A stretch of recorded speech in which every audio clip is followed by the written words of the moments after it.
Hello. Welcome to another episode of SITA 6, the space where six grown men sit down, speak up, and keep it all the way real. I'm Tony, your host for tonight, and let me tell you, we've got some hot topics for you. Some that might get your head nodding, others might have you shaking your fist at the screen. Who knows what you'll be doing, but the bottom line is we want to get you engaged. So we'll talk it out, we'll discuss it, we'll laugh, and most importantly, we'll tell it like it is. So y'all ready to get into it? Yes, Yes. sir. Yeah. Well, good. Let's dive right on in. So let's start with this: diversity, equity, and inclusion. You know, the three-letter word, DEI. It's under attack. And under the current presidential administration, we're seeing federal agencies pulling funding, universities scaling back, companies acting like they've never even heard of DEI. But what does this really mean for like everyday Black and brown folks trying to get a fair shot? Rock or DJ? Let's start with one of you. Who you worked in spaces where there might be some element of DEI, and I'm curious, how much has it been like actually effective from what you can see? Or is it just lip service? I think D&I think the misconception is that it's geared towards African Americans. But the reality is who benefits from it the most are Caucasian females. And it covers like a wide variety of backgrounds, diversities. So it's not just targeted for a single group, which I think is kind of what the media and then the world is kind of like portraying it right now. So I think the benefits of it are good. I have a couple of friends who work in HR, who work at different businesses, and some of their jobs are to, get corporations to hold a more diverse interviewing process, make sure that there's a widespread of different backgrounds and not just catering towards, their friends or, certain ethnic groups. And so I think in that component, it has worked. But I think now the attack has come because they think it's geared towards something else. But I think people are going to feel the benefits. They're going to feel like when this is gone, what it really was. I mean, there's been, some companies kind of use this as like just a PR move, not really a commitment to anything. It's for the front of the fold, the top of the fold of the newspaper. But it's like, for instance, in 2020, when all of the madness was taking place, there was a spike in what some would consider, quote, DEI hiring, those positions and whatnot. But those things, in a lot of cases, have kind of like quietly disappeared. They've just gone away. What's fascinating to me is, as I was kind of thinking about this and researching, I wanted to find one specific piece of data. I don't have the number in my head, but there is a body of data that says that companies that are diverse perform better, just plain and simple, more diverse environments. Here's the thing, though. Y'all remember when the Black Lives Matter stuff again was taking place in 2020? The slogan was out there, people were doing things, and it now seems that here we are a couple of years later, there's a full 180 shift. Is this like just folk getting back to normal, or is this something deeper? Cool. Yeah. Well, I'm not actually working in the field where I'm actually affected by DEI, but I have in the past, a long time ago. But I think any logical person could see that the whole DEI thing is just about honestly racism. It's all about racism. Basically racism, and actually assuming that people of color are not, let's say, do not have the qualifications to actually get a job done, and that they're given let's say like a chance to do something without having all the actually experiences and I guess and skills, you could say. But overall, it's about racism. It's basically trying to find a way to keep the person of color. I mean, not just people, not just Black folks, not just people Black and brown in general. Trying to find a way to keep us down. Trying to find a way to get the overall the white person or the white man ahead. they come, let's say the government overall, or let's say the current government, the current like presidency, whatever's going on right now, they worried about how they're seeing a lot more people of color doing a lot more things, being successful, and they're concerned because they're afraid that they're becoming minorities. Because really, right now, in the USA, a person of color in general becoming the majority, like not just African American, I say African Americans, Latinos, Indians, in general, Native Americans, everybody in general. So we're kind of like in a way like they're afraid of us taking over. So because they're afraid of us taking over, they find a way to go back to the way things used to be, making America great again when the white man was actually mostly in power overall. I mean, the white man is still in power, but they basically they're basically afraid of losing their power. So it's all about the race. It's not about, the lack of skills. It's not really about anything else. It's not about being fair. It's about just finding a way to basically go back to the way things used to be when people of color had less power in general. So, I have to say that in New York, I'm kind of feel a little bit I don't want to say blessed, but less troubled in terms of diversity, equity, inclusion. We have, governors here in state, city council people, that have all understand the value of having, workplaces that, you know, with a lot of diversity. And I think, you made the point that uh, people or places where there is diversity, they perform better. There's a different exchange of ideas. There's a different, school of thought, if you will. What concerns me is that these attacks, and I think Rock was on target when he said that people are using DEI as code for black, right? They thought that DEI was going to only be affecting black people or people of color, but when they see now that veterans are losing their jobs, right, or they see now that women are losing their jobs, and I'm talking about white women, veterans, veterans of all hues. Are losing their jobs. They're seeing now that this diversity, equity, inclusion means all of us, right? Veterans that were employed in their particular workplaces, that and it doesn't mean color, right? It could mean that these veterans that have these, some of them with disabilities or whatever, that there's a place for them in the workplace, right? They might have been injured in the war. So now that the workplace can accommodate these particular individuals, I think we all should be concerned, or everyone should be concerned when they start talking about doing away with it. I appreciate all the movements that are happening. I think there's something out there now about a 40-day fast with Target and some of the other places that said initially that, yeah, we support it, and then all of a sudden they're pulling back. And I think the way that, we show, or we as a people, we as a community, show that, we're not going to take it anymore is to hit them where it hurts, right? And to me, that's their pocketbooks. So I applaud those people that are, participating in the fast. I myself, am also doing it, and I'm encouraging my family members to, to do it as well. I think we have to show them that this is not okay.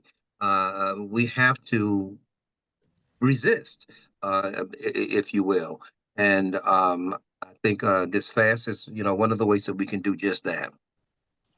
So you hit on something there. There's this what is a good word? Conservative backlash that's happening. And it seems that companies like, for instance, I don't know if you all remember the whole situation back a couple of years ago with Bud Light, when they had some ads that were quote diverse and celebrated gay culture. It was like, oh my goodness, and there was this complete backlash with that. Companies are feeling political pressure, and I have wondered, like, who's really behind this shift? Who's really behind? What's the real thing that's pushing this? Is it just that there are conservative people who are saying, no, we don't want to fund and support these companies, or is it something bigger than that? I think it's conservative. I think there's an underlying fear with certain races that African Americans and minorities are going to eventually surpass or take over. And I think that fear has them targeting things they may not be knowledgeable about, and like D, E, and I. And I think they're attacking these things that it looks like it's. So if you think about going back to George Floyd, the pandemic, we all were home. And I guess I could see if you look at it from their lens, there was a lot of stuff in the view about Black Lives Matter. And so if you were not part of that, they could have been construed as, wow, they're doing a lot of stuff for other people other than me. You know what I'm saying?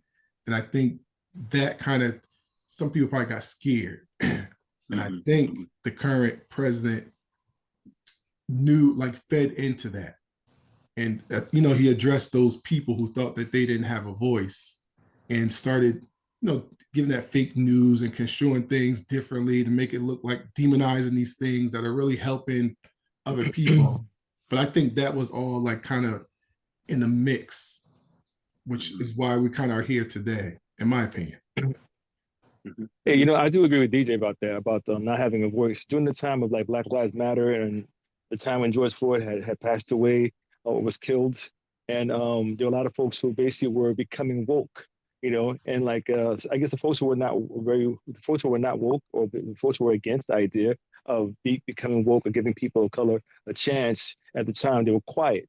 Then we had Joe Biden who became president, and so they kind of stayed quiet. Now Trump, he actually is giving the voice of the people that were staying quiet, who are ready to actually like basically maybe felt a little bit envious or jealous about that. People of color were getting a lot more attention, and now they're back here like, you know what, this is our time. This is our time, and we're gonna do away with DEI. We're gonna actually do away with woke. And the whole thing about going back to the word woke, which basically people have different meanings of it, not realizing that woke basically means that you're awake and you're basically aware of your surroundings, the people in your community. You're basically aware, you're sensitive of what they need and don't need.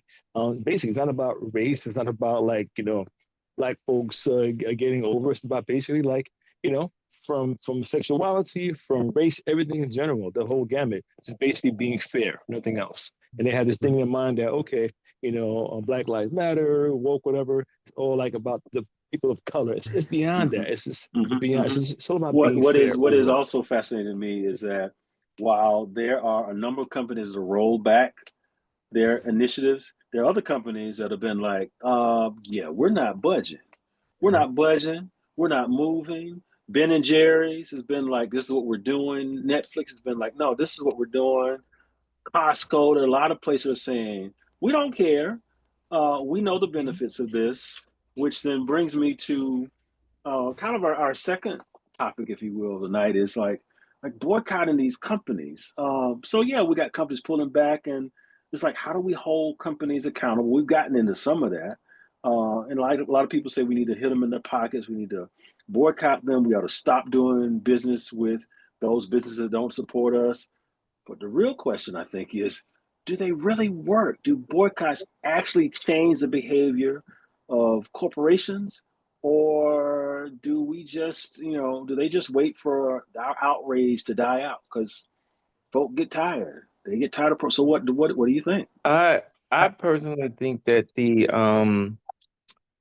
I feel like, so I participated in the 24-hour boycott from just purchasing anything from, just no purchases whatsoever unless it was for Black-owned businesses and so forth. And from my understanding, just in on social media, hearing that did make a difference. It did hit their pockets, and things of that nature. It does get to a point, and I have seen many people say, like, I don't think it's going to make a difference. I don't see the point in it, or whatever. But I think that if we do make a stand and stand together, that it would benefit and would make a difference. I think so too. I think piggyback off of what Lim said, I think that if we all stand together, we could make a difference. It's sometimes it's kind of hard to support your own because the 24-hour boycott, I did it, but so I went to try to support my people in the store, and they was rude as hell. And I'm like, I'm here trying to help you, to better your business. And they're telling me, oh, well, CVS is right down the street, so you can just go there. I don't care. I was like, okay. So it's like Wow. you gotta help your Wow. own, but then your own is not even helping you. So it's like, where do we go? Because you got some people, how you say it? Some people want to do the right thing, and then you got some people, basically, put it this way, the young people who don't even know what's going on. So they just like, oh, as long as I got my cell phone and I could just help you um, take your order while I'm on the phone, everything's good. Not even paying attention of what's going on. I mean, we have though a history of two things. Like if we just go back to the Montgomery bus boycott, that was people who just said we're gonna we're gonna come together. We're gonna be committed to this. We know it's gonna be painful. We're gonna stick with it. We're gonna do it. So we have it. I guess I'm trying to say it's within our DNA to do this. It's within our DNA to be able to survive around this. What's I guess what's fascinating though to me is that there are there are moments of challenge with this. So, for instance, in our neighborhood, it's a food desert. I mean, there are restaurants like you can go in, but as far as grocery stores, it's a food desert. And so the only place in our neighborhood within walking distance is a Walmart.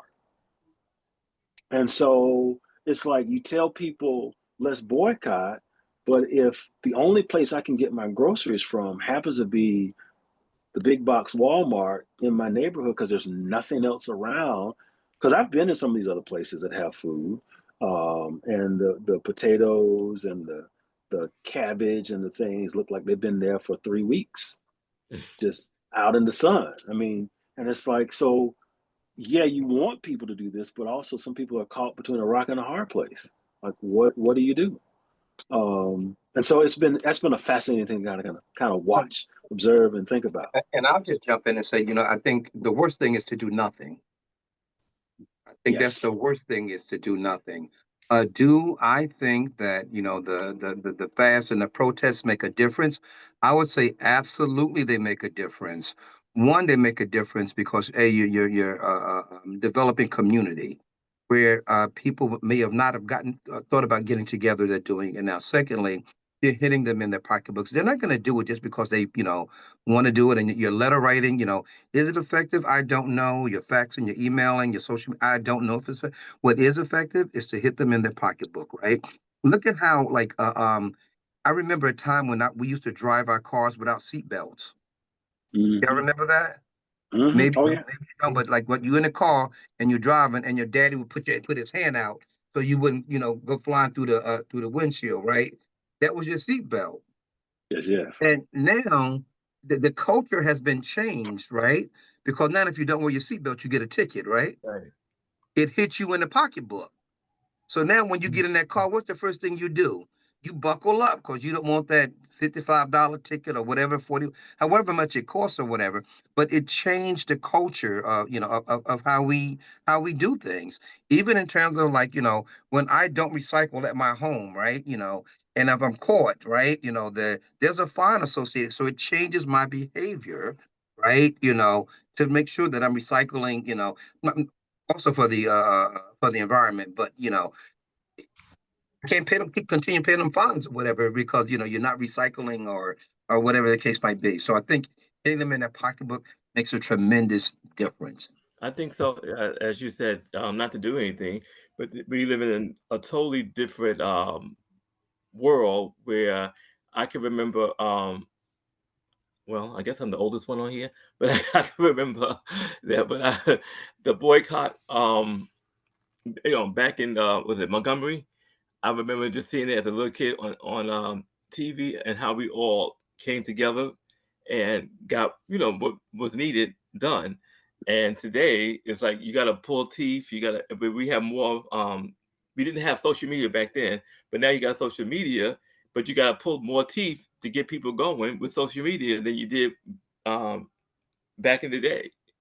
you know, because I think there's a huge part of us that values convenience in a way that perhaps we didn't before. It is the convenience of, you know, there's a particular paper plate that I like that Walmart sells.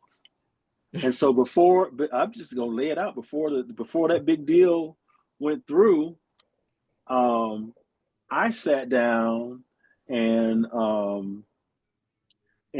said, okay, let me get what I need to get, and I grabbed I grabbed 300 of those plates and was like, when I'm done with those, I'll figure out where I'm going to get plates from. But I've not been back to Walmart since the day before, and that the boycott, and before that, I had not been in 3 weeks, and it's right here in my neighborhood. But the convenience is when it pops in my head. Like, I needed to get a poster for my daughter for her homework assignment, and it was like, okay, in our neighborhood, where can I go and get a poster that's not going to cost me $8? Because that's what the last poster cost me at the local CVS. Right, right. So it's like $8 for a poster at CVS, or walk over to Walmart, or drive over to Walmart and get one for a dollar, maybe $1.25. But I made that decision not to go, and we figured out another alternative. I worry about, though, folk who are in positions where it's like, this is my only option, or it's going to be an incredibly painful experience, or I've got to ride 2 buses to get to the next kind of situation. I wonder, though, as we shift perhaps to our next topic, is, before we go, for those who aren't able to boycott, or if boycott just isn't the way for you, what else could we do to hold people accountable? I know Anthony mentioned like writing letters and wondered about the effectiveness of that, but what else could we do? So I think that's the other piece, right? You know, those people in that Montgomery bus boycott, the sacrifice they made, they walked to work, right? There was a sacrifice, that was made, and I think that's what we all have to ask ourselves: like, what are you willing to do, right? It all comes down, what are you willing to do, right? We can say, oh, they did that, or she did, or they, but what are you willing to do about this whole thing? Um, and I hear what you're saying. It's a legitimate concern, but I think if we, and I think that's one of the other reasons why Pastor Jamal Bryant, why I respect how he did this fast. He put people on notice like a month almost in advance that this was going to be happening, so people could prepare themselves, right? You know, and then as my brother said, like, you know, the millions of dollars that they're losing. I like the fact that it's not a one-day thing. The Montgomery bus boycott, they didn't start out saying, "Oh, we're going to be on this boycott for a year." It kept evolving, right? You know, and it went longer. It went until a change was made. And what change? Why did the change come about? Because people were filling it in their pocketbooks, right? The bus company was filling it in their pocketbooks, right? The business districts, they were filling it in their pocketbooks, right? I don't know how many of you remember, might be old enough. We used to have something called Black Solidarity Day. I don't know if you I remember. Mm-hmm. That sounds February. familiar. remember that. But what In we tried to February. do was economic buying power of blacks, right? And blacks, you know, you were told that day you're not going to buy anything. And I remember as a kid, maybe yeah, as a child, it was, if there was one day that my mother would let us stay at home, was Black Solidarity Day. Hmm. Mm-hmm. Right? Just to show the What impact and the date was power. that? Was it a particular day, a particular, like, once a year, once a It month, was once a once quarter? a year. It was Yeah, once a in year, and it was February. called Black Solid. I'm sorry. No, I said it was once a year in February. Right, once a year in In February. February. Right, Oh wow. exactly. Okay. And it was one day that you were told not to. Well, people got together. They didn't buy anything. Right. They didn't, you know, no gas, no nothing. Right. You know, that one Mm. day, and the whole idea and concept behind it was to show the economic buying power. You know, and I read somewhere that, you know, we blacks spend the most money. Right. You know, That's true. out of any community or whatever. Someone told me that, you know, a dollar goes in the black community and get, you know, leaves it just as quick as it came. Whereas in the other communities, that dollar will stay in that community, pass hands 7, 8, 9 times before it leaves out of that community. But we need to show our economic buying power. It's called a fast for a reason, right? And with any fast, whether you fasting, you're making a sacrifice. You're choosing to make a sacrifice. So a fast is you sacrificing something, whether it be drinking or food or whatever the case may be, forever for however long you decide to do it, you are making a sacrifice. So I'm with you with the 45-day target thing, Anthony. Any other thoughts on this one? Yeah, I think because of what Anthony was saying earlier about the convenience, like if you're a person that, like, let's say you don't drive, and in your neighborhood all you have is a Target, or all you have is a Walmart, the options are very slim overall. But I do think, like, basically choosing a day where we all agree that, let's not spend money on anything unless it's a Black business. That's so let's just say the day before, or whatever it is, you basically you're shopping, and then if you have to do something else on the day of, make it a Black business, or just sacrifice and wait. So I definitely, I mean, yeah, yes, the whole Target thing, taking the day off is a great thing. Doing more days is even better. If you can't do it because of where you live, or your lack of, let's say if you may have a disability, you can't get to certain places or whatever it is, you spend maybe spend the whole day is not spending any money unless you really have to overall. Yeah, I mean, things are different overall. I mean, I think if you have a limited amount of options, you could just, like, send the information to other people, like go on social media, spread the word. I mean, I have at least, like, 2 friends of mine, but 2 sources of mine, they actually were not even aware. Like, somehow, I guess they stopped checking social media, stopped watching the news, and they were like, oh, I wasn't aware of this thing. I'm like, well, it was it was on TV, it was on the news, it was social media, but, like, oh, well, I don't watch the news anymore, and I don't do social media. I'm like, well, okay. But the best thing you can do, if you can't do much, is spread the information to people, like, word of mouth, over the phone, call your grandma, tell your sister, whatever. Just tell people in general. But, find a way to just, you can't, okay, let's say you don't have, okay, the idea is basically you have to go to a certain store to actually purchase certain things, but you can't sacrifice, make a big sacrifice. Just spread the news on social media overall. I think I would argue and push back some, because I think there's always another way.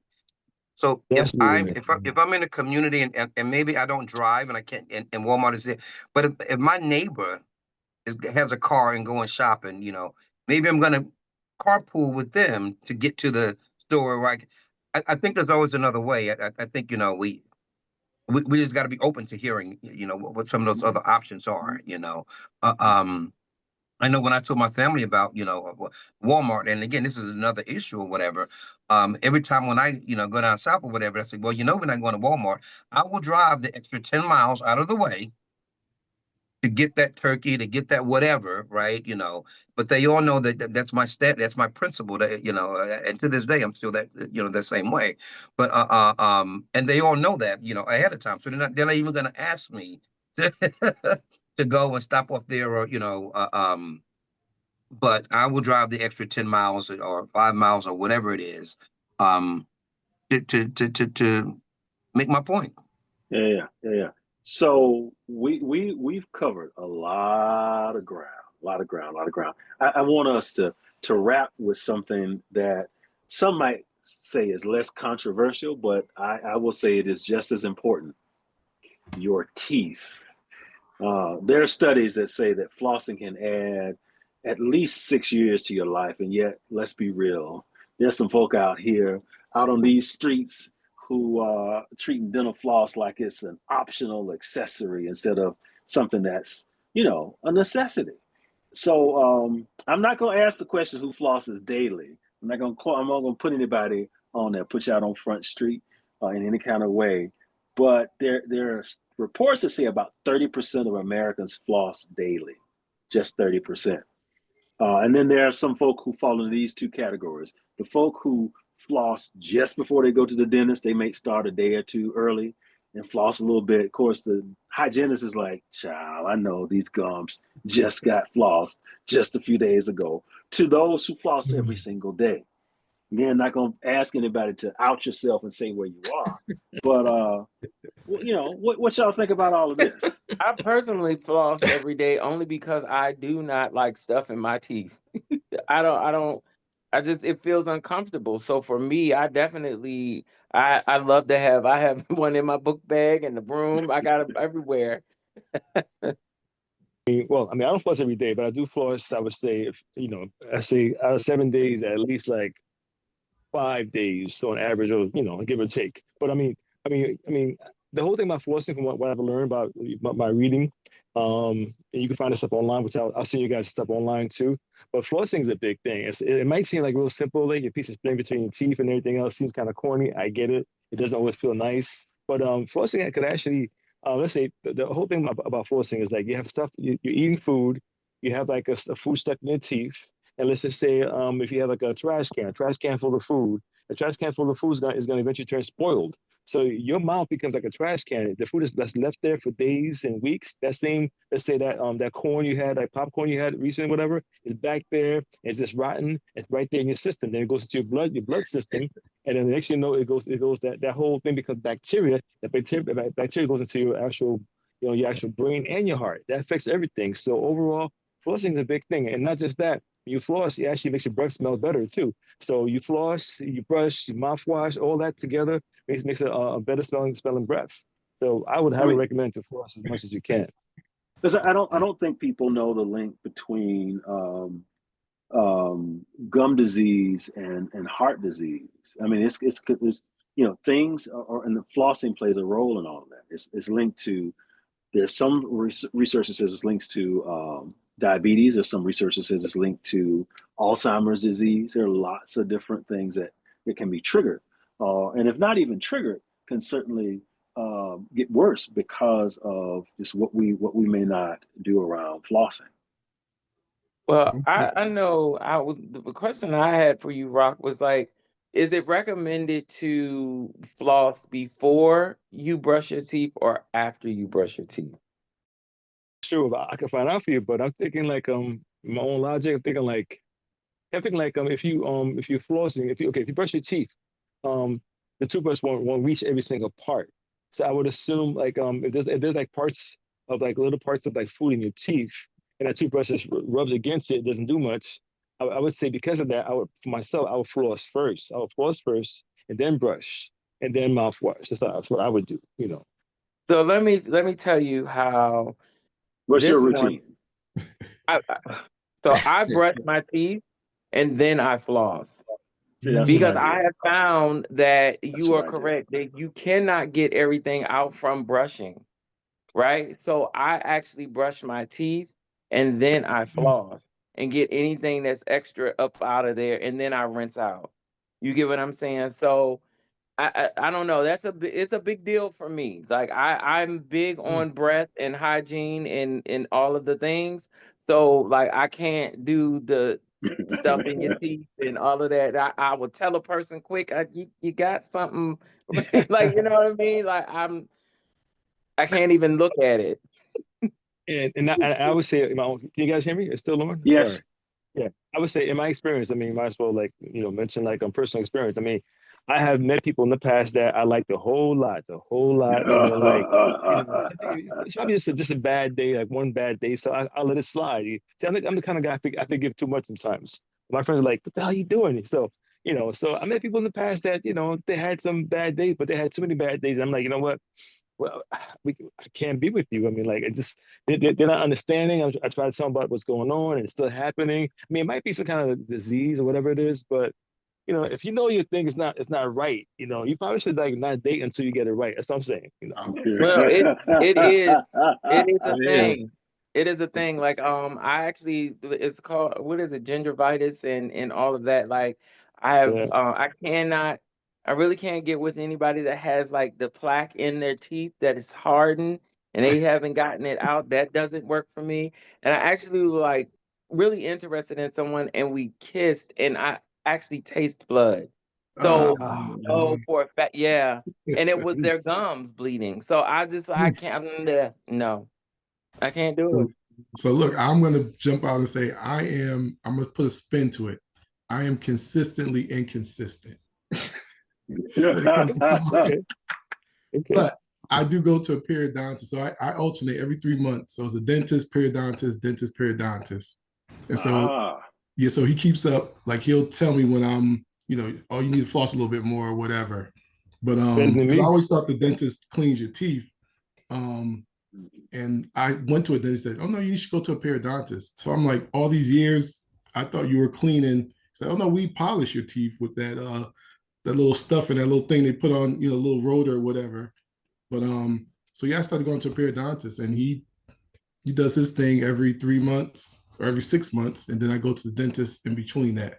But I'm not consistent with the right. Well, for the people, can you tell us what the periodontists do? Yeah, so too. Oh yeah, so they'll just take like a water pick basically, and they go in your gums. So your first session, they'll do like quadrants, and they deep clean in between your gums around your teeth, and that's all they do. They don't check for cavities or anything. They just go and clean in between your gums. Gum health is really important, guys. Like I can't stress it enough. I've learned that honestly by going to the dentist, that gum health is really important. And so gingivitis and all of that stuff comes when your gums are bleeding. You know what I mean? So it's important. Wow. The deep That is important. I mean, yeah, as always, this is your one hell of a conversation. We've covered the waterfront. We've tackled everything from politics to plaque, all in one episode. And to everyone watching, we really want you to know, like, what are your thoughts? And drop us some comments. We want to know, are we overreacting about the DEI rollback, or is it a real crisis? Should we be boycotting these companies, or is it a waste of time? And do you floss every day? So hit subscribe, share with a friend, and we'll see you next time. This is SITA 6, and we are out. Yes. 6 voices here to let you know life is sweet in the highs and lows. Tune and feel the rhythm flow.